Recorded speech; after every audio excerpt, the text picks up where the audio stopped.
You talk about Austria perhaps not being aggressive enough, Christian. Is that down to the players or is that on the manager? Again, I think we all were surprised by the lineup again. Alaba in a position where it also didn't work against North Macedonia in the first half. It was 1-1, now you're 1-0 down. Second half, reacting again. Alaba pushed on more forward.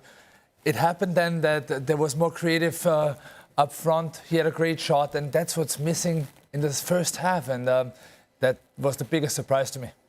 I mean, Alaba, though, by trade is a defender. You wanted to see him further up the field. Was that a risk you feel like the Austrians just weren't willing to take in this match? Well, he's a defender, yes. But when you look at his time at Bayern Munich, very offensive defender with a great offensive abilities. So, yes, I would like to see him in the national team. Pushed more forward, received the ball between the lines, or received the ball from the defenders rather than being the one distributing the ball into the midfield. Other side of things, Tim, how about the Dutch defense? We just saw images of Matthijs de Ligt, a huge boost for this team. Well, they've been waiting for him to get back and be fit, and he is the stalwart, in that defensive unit. Obviously, they've had to change the goalkeeper due to injury to Silicin, so he'll be the leader and the voice back there. What do you think the response will be back in Austria to this result? Disappointment, definitely. You also have to bear in mind you play in Amsterdam, so it's a home game for the Netherlands. I think it comes down now to the last game against Ukraine, which is kind of a final for the second spot in the group. And Austria will do everything to win this game.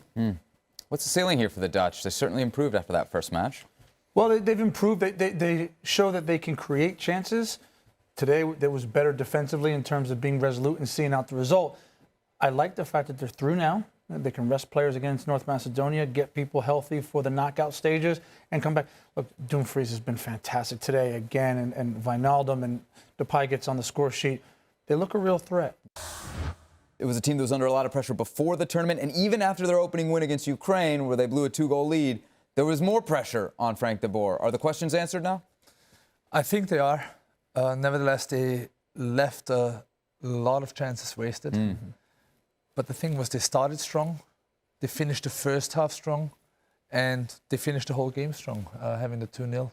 And they didn't look as vulnerable, Tim, as they did against Ukraine. No, and I think that was a bright spot for me. Getting the 2-goal lead, I agree with Christian. They're leaving a lot of opportunities on the table. The good side to that is that they're actually creating them, but they didn't lose the lead, and they never looked like they were in danger of losing that lead. They felt comfortable and composed. They took the ball in tight spaces, even as Austria began to press it later in the second half. So there's some good signs there for the Dutch team. Unfortunately, I have to agree with them.